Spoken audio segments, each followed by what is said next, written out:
వందే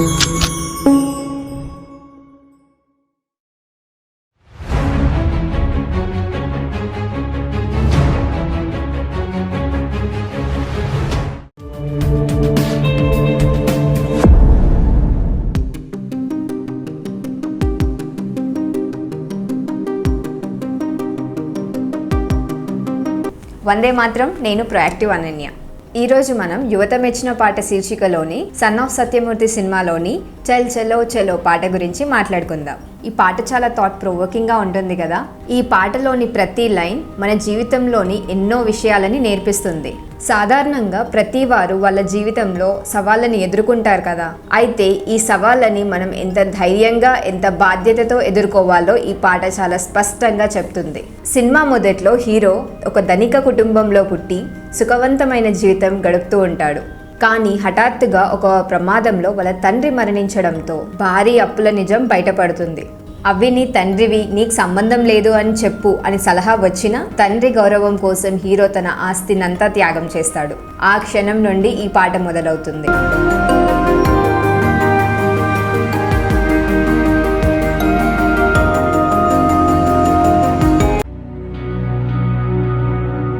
రాజ్యం గెలిసినోడు రాజవుతాడు,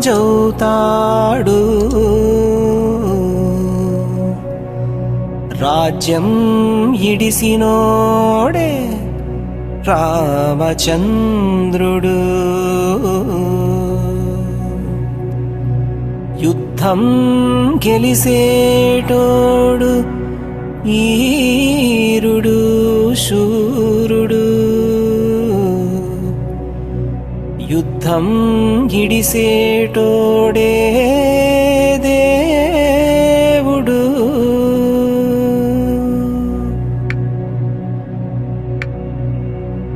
చల్ చలో చలో లైఫ్ సే మిలో, ఇదో కొత్త చాప్టర్ జస్సే హలో. చల్ చలో చలో చలించు దారిలో, ప్రతి ఒక్క ఛాలెంజ్ ఫేస్ చెయ్యరో. తీపితో పాటుగా ఓ కొత్త చేదు అందించడం జిందగీకి అలవాటే. కష్టమే రాదనే గ్యారంటీ లేదు, పడేసి పరుగు నేర్పు ఆటే బ్రతుకంటే. అందుకో హత్తుకో ముందరున్న ఈ క్షణాన్ని, చల్ చలో చలో లైఫ్ సే మిలో, ఇదో కొత్త చాప్టర్ జస్సే హలో. చల్ చలో చలో చలించు దారిలో, ప్రతి ఒక్క ఛాలెంజ్ ఫేస్ చెయ్యరో.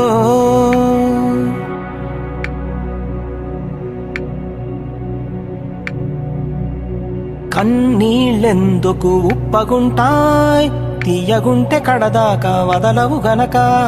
కష్టాలెందుకు బరువుగుంటాయ్, తేలికైతే బ్రతుకంతా మోస్తూ దించవు గనక. ఎదురేలేని నీకు కాక ఎవరికెదురు పడుతుంది నిప్పుల నడక. చూద్దామంటూ నీ తడాకా వచ్చింది ఇబ్బంది నువ్వున్న ఇంటి గడపదాకా. పడ్డవాడే కష్టపడ్డవాడే పైకి లేచే ప్రతోడు, ఒక్కడైనా కానరాడే జీవితాన్ని పోరాడకుండా గెలిచినోడు. చల్ చలో చలో లైఫ్ సే మిలో, ఇదో కొత్త చాప్టర్ జస్సే హలో. చల్ చలో చలో చలించు దారిలో, ప్రతి ఒక్క ఛాలెంజ్ ఫేస్ చెయ్యరో.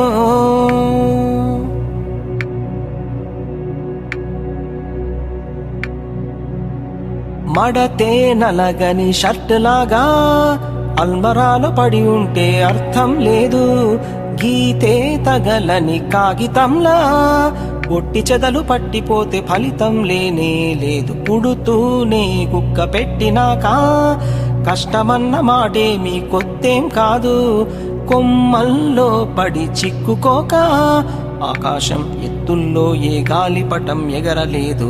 ప్లస్ కాదు మైనస్ కాదు, అనుభవాలే ఏమైనా ఓర్చుకుంటూ నేర్చుకుంటూ సాగిపోరా నీదైన గెలుపు దారిలోన చల్ చలో చలో లైఫ్ సెమ్మిలో ఇదో కొత్త చాప్టర్ జస్ట్ సే హలో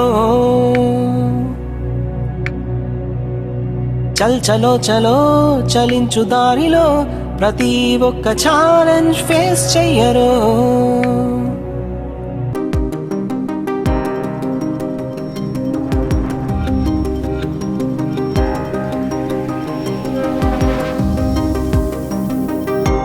ఇక్కడ ఈ లైన్లో మనం ఇందాక మాట్లాడిన విషయాలు చాలా క్లియర్గా కనిపిస్తున్నాయి కదా. రాజ్యం గెలిస్తే రాజు అవుతాడు, కానీ రాజ్యం వదిలేసిన రాముడు దేవుడు అయ్యాడు. శ్రీరామచంద్రుడు తన తండ్రి మాటలు నిలబెట్టడానికి తనకు లభించాల్సిన రాజ్యాన్ని త్యాగం చేశాడు. అది ఆయన ధర్మనిష్ట, విలువలు, త్యాగం ఎంత గొప్పవో చూపిస్తుంది.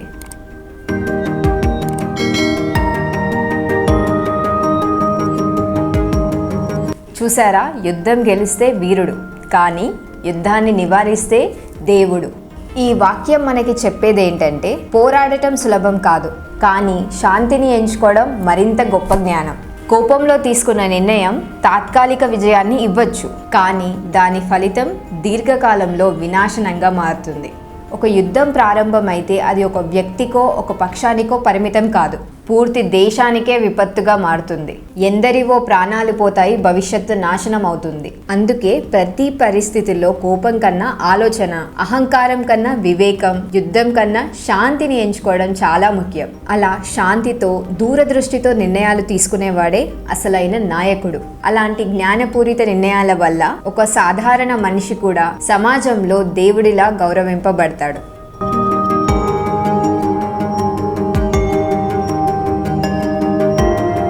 ఈ లైన్ చాలా లోతైన అర్థం చెప్తుంది. మన చిన్ననాటి నుండే ఒక అలవాటు ఉంటుంది, ఈ ఒక్క పరీక్ష పాస్ అయితే చాలు అనేసి. అది నిజం కాదు కదా. ఒక తరగతి నుండి మరో తరగతి వెళ్ళినప్పుడల్లా ప్రతి సంవత్సరం పరీక్షలు వస్తూనే ఉంటాయి. ప్రశ్నలు మాత్రం ప్రతిసారి కొత్తవే. వాటిని దాట వెయ్యలేము, వదిలేయలేము. రాయాల్సిందే, ఎదుర్కోవాల్సిందే. జీవితం కూడా అంతే. ఎన్నో కష్టాలు, ఎన్నో సవాళ్లు ఎదుర్కోవాల్సిందే. ప్రతిసారి కొత్త పరిస్థితి, కొత్త పరీక్ష. మన చేతిలో ఉన్నది ఒక్కటే, ఏం వచ్చినా సరే నేను ధైర్యంగా ఎదుర్కొంటాను అనే పట్టుదల మనలో ఉండాలి. భయపడకుండా ముందుకు సాగాలి. ఎందుకంటే అపజయం అంటే ముగింపు కాదు, అది విజయానికి వేసే మొదటి మెట్టు. అందుకే అన్నీ వదిలేసి జీవితంలో కొత్త అధ్యాయాన్ని ఆహ్వానిస్తూ జీవితాన్ని బలంగా ఎదుర్కోవాలి.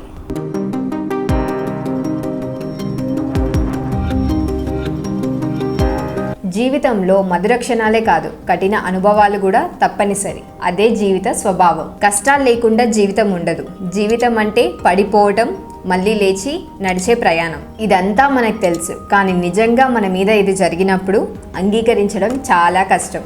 అప్పుడు ఎందుకు దేవుడా ఈ కష్టాలన్నీ నాకే ఎందుకు ఇచ్చావు అని అనిపిస్తుంది. కానీ ఒక్కోసారి ఆలోచిస్తే మన జీవితంలోని ప్రతి కఠిన అనుభవం మనలో దాగి ఉన్న ఒక కొత్త శక్తిని బయటకు తీస్తుంది. ఇది నేను చెయ్యలేను అని అనుకున్న పరిస్థితినే ధైర్యంగా ఎదుర్కొని దాటాక మనకే ఆశ్చర్యం కలుగుతుంది. నేనింత బలమైన వాళ్ళమా అని. ఈ కఠిన అనుభవాలే నిజమేది, అబద్ధమేది అని స్పష్టత ఇస్తుంది. తప్పుదారులు వదిలేసి సరైన మార్గాన్ని ఎంచుకోవడం నేర్పిస్తాయి. అందుకే ప్రతి కష్టం తర్వాత మనం అదే వ్యక్తిలా ఉండం. ఆ అనుభవాలే మనల్ని మరింత బలంగా, వివేకంగా, ఒక కొత్త వ్యక్తిలా మార్చేస్తాయి.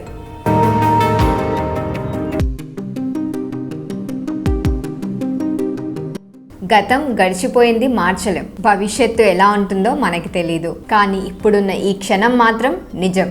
దాన్నే గమనించి పూర్తి స్పృహతో జీవించాలి.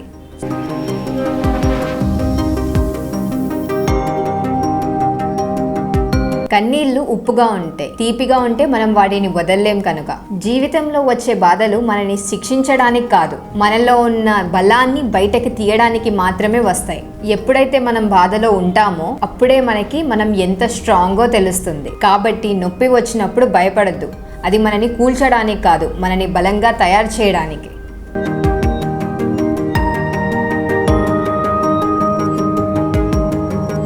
జీవితంలో భయం లేకుండా, ఎదురు లేకుండా ముందుకు వెళ్ళే వారికే అగ్నిలో నడిచేంత కఠినమైన పరీక్షలు ఎదురవుతాయి. ఎందుకంటే సవాళ్లు ఎప్పుడు బలహీనులను కాదు, బలమైన వారినే పరీక్షించడానికి వస్తాయి.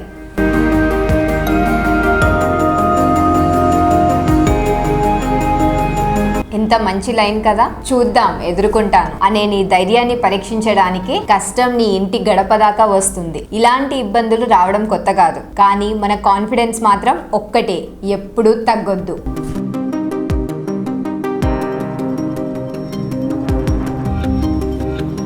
పడిపోకుండా ఉన్నవాడు సాధారణంగా ఉంటాడు. కష్టపడుతూ పైకి లేచేవాడే నిజంగా గొప్పవాడు. ఫెయిల్యూర్లో లేచినవాడు మాత్రమే విజయం యొక్క విలువని అర్థం చేసుకుంటాడు. నిజమే కదా, జీవితంలో పోరాడకుండా గెలిచిన వాళ్ళెవ్వరూ లేరు. విజయం అంటే కష్టాలు తప్పనిసరి. మనకి సక్సెస్ కావాలంటే హార్డ్ వర్క్ తప్పనిసరి. ఎన్ని ఒడిదుడుకులైనా గివప్ చేయకూడదు. అలాగే చాలా మంది విజయం సాధించిన వ్యక్తులు మనకి ఉదాహరణగా కనిపిస్తారు. వీరిలో కామన్ పాయింట్ ఏంటంటే వారు ఎప్పుడూ కష్టపడి లక్ష్యాన్ని సాధించారు.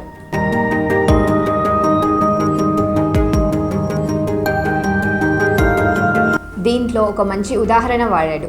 ఒక షర్ట్ని ఉపయోగించకుండా కబోర్డ్లో దాచి ఉంచితే సేఫ్గా ఉన్నట్లు అనిపిస్తుంది, కానీ నిజానికి ఉపయోగం లేకుండా ఉన్న వస్తువులు ఖరాబ్ అవుతాయి. అదేవిధంగా మన టాలెంట్ని వాడకపోతే అది కూడా మెల్లిగా విలువను కోల్పోతుంది. టాలెంట్ని బయటికి తీయకపోతే, ప్రాక్టీస్ చేయకపోతే అది పనికి రాకుండా వృధా అవుతుంది.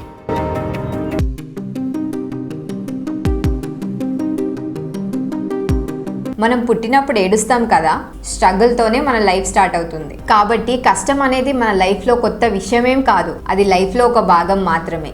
దాని గురించి మనం ఆలోచించకుండా మన పని మనం చేసుకుంటూ వెళ్ళాలి.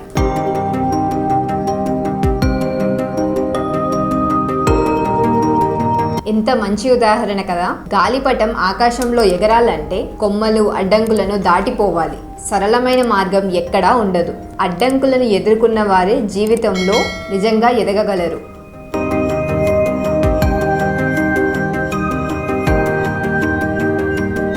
అనుభవాలని మంచి చెడు అని చూడకు. ప్రతి అనుభవం ఒక పాఠమే. ఓర్పుతో నీ ప్రయాణాన్ని ముందుకు సాగిస్తూ ఇలా వెళ్తూ ఉంటే నీ సొంత విజయాన్ని కనుగొనే అవకాశం ఉంటుంది. అది ఎవరిది కాదు, నీ ప్రయాణం, నీ గెలుపు. చివరిగా ఈ పాట యొక్క సారాంశం ఏమిటంటే, జీవితం సులభం కాదు. సవాళ్ళు, అపజయాలు, కష్టాలు అన్నీ జీవితంలో ఒక భాగమే. వాటిని ఎదుర్కొని నేర్చుకొని ముందుకు సాగాలి. వందే మాత్రం. మీకు నచ్చినట్లయితే ఈ వీడియోని లైక్ చేయండి, షేర్ చేయండి, కామెంట్ల ద్వారా మీ అమూల్యమైన అభిప్రాయాన్ని తెలియచేయండి. మరిన్ని వీడియోల కోసం మా ఛానల్ని సబ్స్క్రైబ్ చేయండి. నోటిఫికేషన్ కోసం బెల్ ఐకాన్ని క్లిక్ చేయండి.